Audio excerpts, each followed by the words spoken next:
같이 일어서서 박수치며 찬양 드리시겠습니다.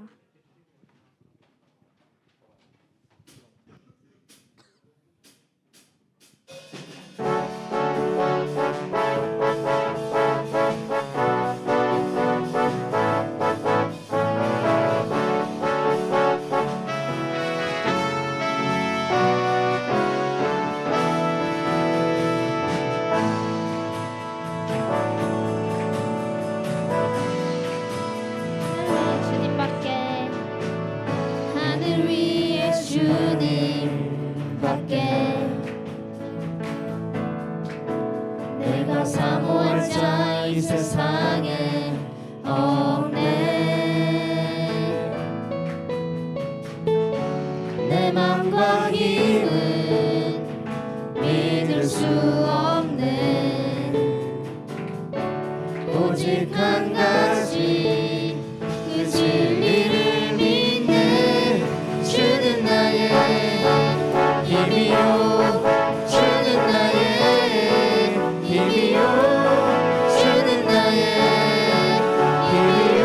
영원히 주를 의지하리. 영원히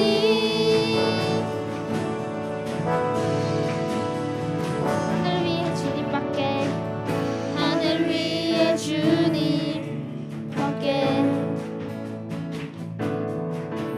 내가 사모할 자 이 세상에 없네. 내 맘과 힘은 믿을 수 없네. 오직 한 가지 그 진리를 믿네. 주는 나의 힘이요, 주는 나의 힘이요, 주는 나의 힘이요. 영원히 주를 의지하리. 주는 나의 힘이요, 주는 나의 힘이요, 주는 나의 힘이요. 영원히 주를 의지하리. 영원히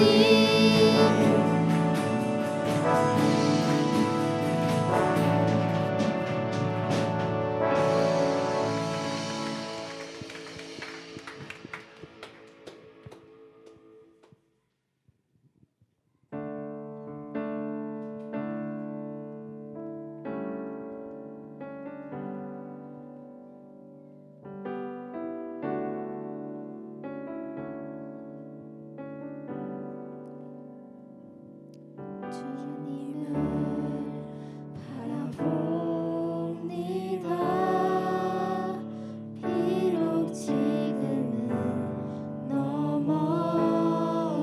넘어져도 주가 이곳에 여전히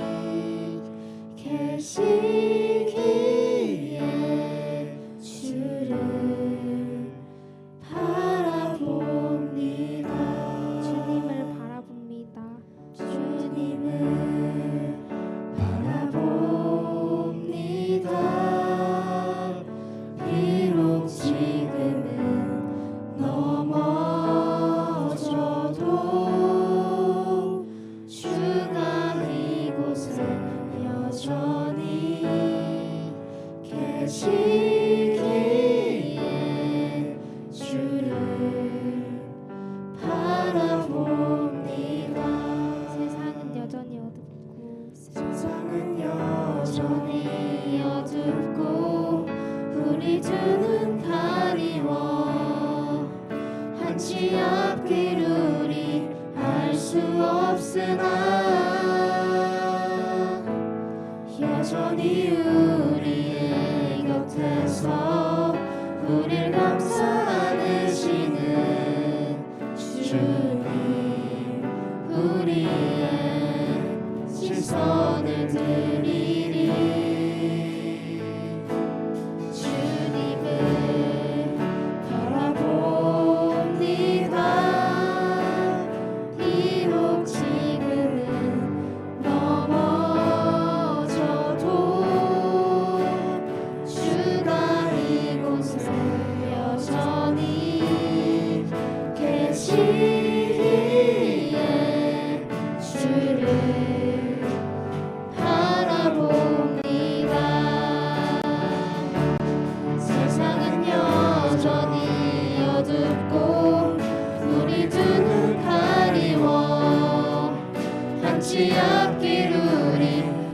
수 없으나 여전히 우리의 곁에서 우리를 감싸내시는 주님, 우리의 시선을 드리니 세상은 여전히 어둡고 우리 두 눈 가리워 한치 앞을 우리 알 수 없으나 여전히 우리의 곁에서 우리를 감싸내시는 주님, 우리의 시선을 세상은 여전히 어둡고 우리 두 눈 가리워 한치 앞길 우리 알 수 없으나 여전히 우리의 곁에서 우리를 감싸내시는 주님, 우리의 시선을 드리니 세상은 여전히 어둡고 우리 두 눈 가리워 한치 앞길 우리 알 수 없으나 여전히 우리의 곁에서 우리를 감싸내시는 주님, 우리의 시선을 드리니. 우리 이 시간 함께 기도했으면 오늘은 에베소서 1장 3절에서 7절 말씀을 가지고 그리스도 안에서라는 제목으로 함께 말씀을 나누고자 합니다. 보통 사람들은 좋은 자리에 앉고 싶어 합니다. 뭐 식당이나 카페에서도 선호하는 자리가 있고 또 공연을 보러 가도 좋은 자리에는 이 프리미엄이라는 게 붙습니다. 좋은 자리는 누구나 앉고 싶어 합니다. 또 어떤 사람들은 돈을 더 지불해서라도 그 좋은 자리에 앉으려 합니다. 작년에 그 디즈니 플러스에서 방영했던 그 카지노 본 사람? 카지노 본 사람? 아, 없네. 학생. 상혁아, 그거 19세인데.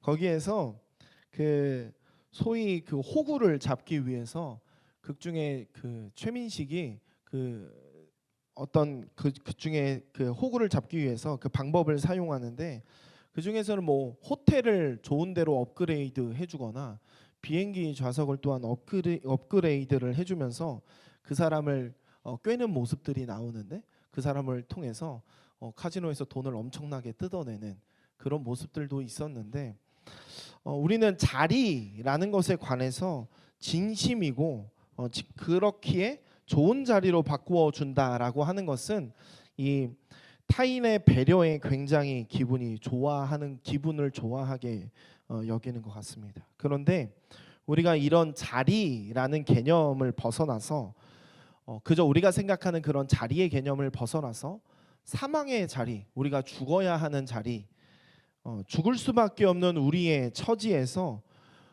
그 사망의 자리에서 생명의 자리로 바뀌는 것이라면 우리는 어떤 감정이 들게 될까? 우리 이것에 대해서 우리가 깊이 생각해 본다면 우리가 어떤 생각이 들까? 우리가 어떤 감정이 들까?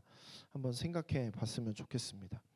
우리는 2주간 죄에 대한 내용을 다루면서 우리는 죄인일 수밖에 없음을 나누었고, 또 죄인이라고 하는 사람은 이 사망이라는 형벌을 받을 수밖에 없음을 우리가 지난주에 나누었었는데, 우리는 죄로 인해서 사망의 자리에 앉아 있다라는 것입니다. 그러나 하나님께서는 사람이 하나님과의 언약을 깨었지만 그럼에도 불구하고 사람을 사망의 자리에 있게 하지 않으시고 생명의 자리에 앉게 하십니다. 우리를 그 죄와 비참의 자리에서 구원의 생명의 자리로 바꾸어 주십니다. 그렇다면 우리는 구원의 자리로 바꾸신 그 놀라운 은혜가 어떤 것인가라는 것을 우리가 알 필요가 있는데 그래야 우리가 이 생명의 자리로 갈 수 있기 때문입니다. 우리가 오늘 먼저 그 본문의 에베소서의 배경을 한번 살펴봐야 하는데 에베소서는 에베소 교회에 보낸 이 사도 바울의 편지입니다. 이 편지는 AD 61년에서 63년에 그 사이에 바울이 로마 감옥에서 기록한 것으로 추정하고 있는데 에베소 교회는 이전에 바울이 3차 전도 여행 때 2년 넘게 머물면서 복음을 전했던 곳이었습니다.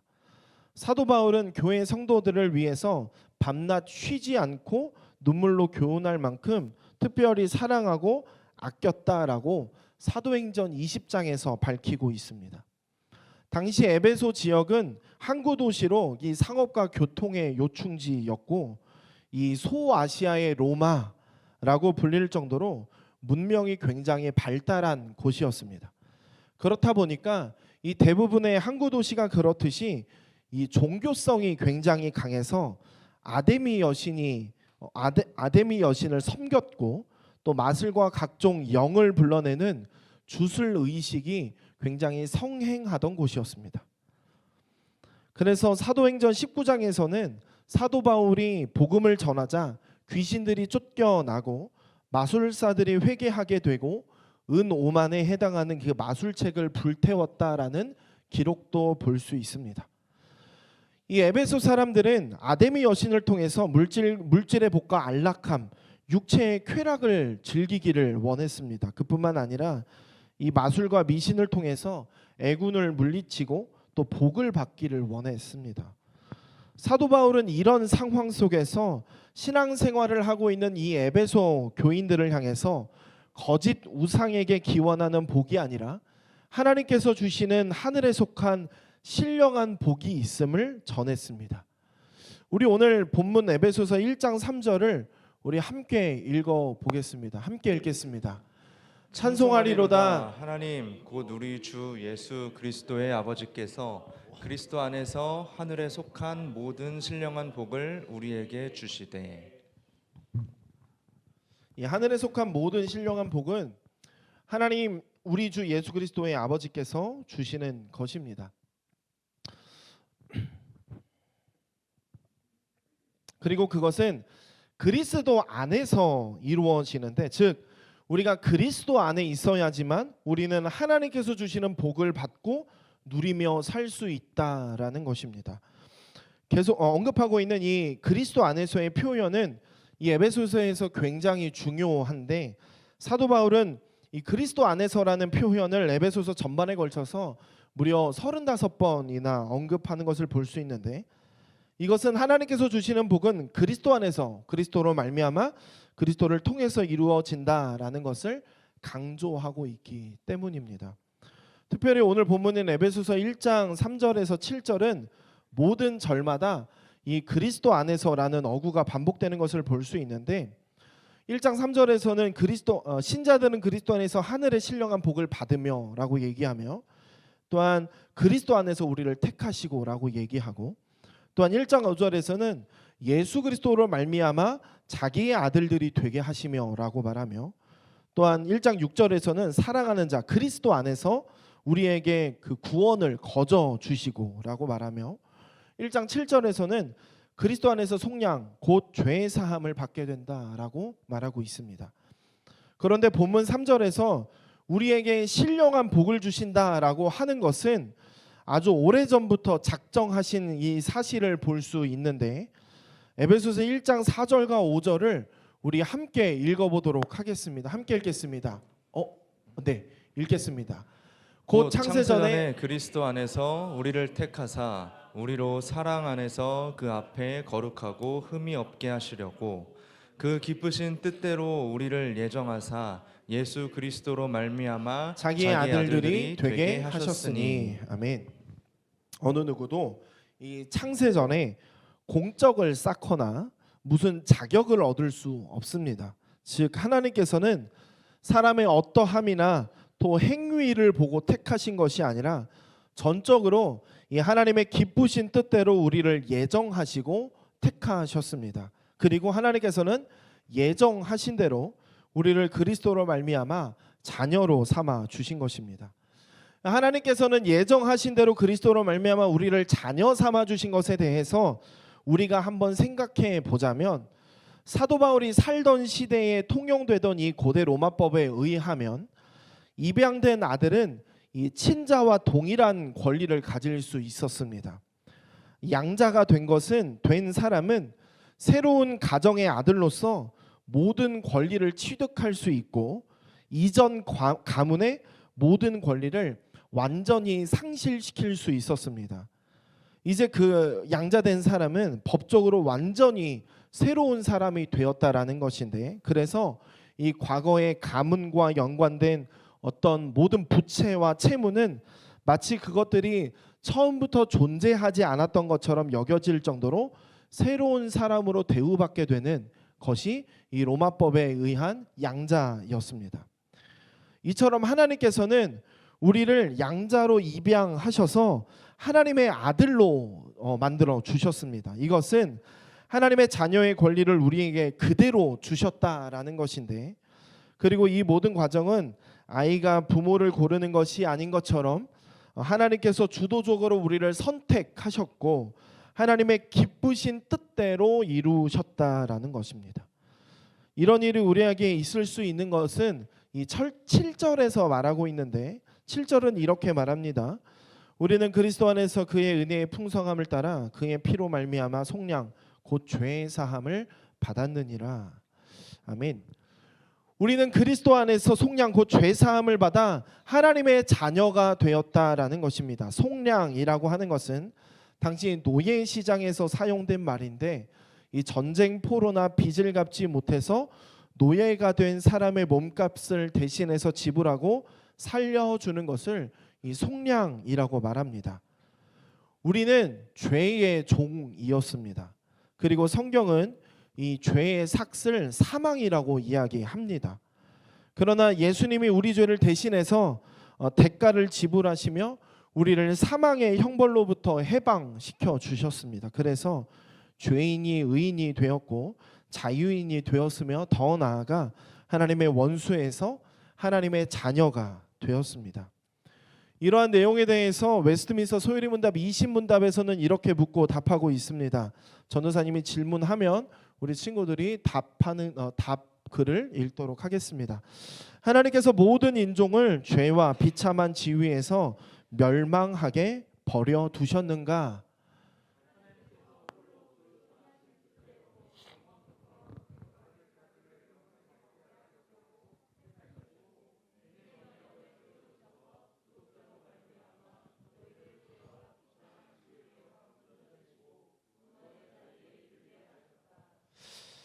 하나님께서는 이 죄로 인해서 아무런 답이 없던 우리에게 예수님을 보내주셨습니다.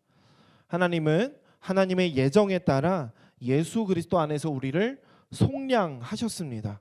그 결과 우리는 하나님의 자녀가 되었습니다. 이 과정에서 우리가 한 것은 아무것도 없습니다. 우리의 어떠한 공로와 그 지분도 없습니다. 그러므로 우리는 우리를 속량하시고 자녀 삼아 주신 하나님께 감사와 찬송을 드리는 것이 마땅합니다. 본문 6절에서는 이렇게 말합니다. 이는 그가 사랑하시는 자 안에서 우리에게 거저 주시는 바 그의 은혜의 영광을 찬송하게 하려는 것이라. 찬송은 구원받은 자가 마땅히 해야만 하는 필연적인 신앙 행위입니다.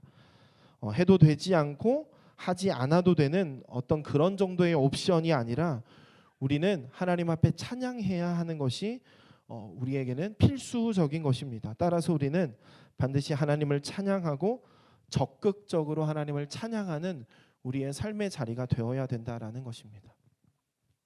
한 주간 우리에게 그 구원을 베푸신 하나님의 은혜를 우리가 깊이 생각하며 하나님을 찬양하는 우리 고등부 공동체가 되었으면 좋겠습니다. 시험을 준비하는 시간 가운데 하나님을 더욱 높이고 우리의 목적이 하나님의 영광을 나타내는 그 삶임을 잊지 않는 우리들이 되었으면 좋겠습니다. 우리가 학생의 신분으로서 공부하는 거 너무 당연합니다. 마땅합니다. 그러나 그의 결과로서, 그 공부의 결과로서 하나님의 영광을 나타내는 것은 아닙니다. 자칫 우리는 내가 공부를 잘해서 그 결과로 세상 사람들에게 하나님을 믿는 자임을 나타내야 된다라고 생각할 수도 있겠지만, 우리가 어떤 우리의 성적의 결과가 절대로 하나님의 영광을 가리거나 또 나타낼 수는 없습니다. 오히려 우리는 우리의 온전한 삶이 세상 사람들과는 반대의 것을 선택해서 타인을 위해서 사랑을 베푸는 삶, 또 예수 그리스도의 사랑을 전하는 삶이 그 하나님의 영광을 드러낼 수 있을 것입니다. 우리의 성적으로 하나님의 영광을 드러내겠다라고 하는 그 오만한 생각을 내려놓고 매일의 삶이 예배이며, 또한 주일에 함께 나와서 함께 예배함을 통해 우리의 모든 것을 다 드릴 수 있는 우리 고등부 친구들이 되었으면 좋겠습니다. 성도의 노래 우리 함께 찬양하고 마치도록 하겠습니다.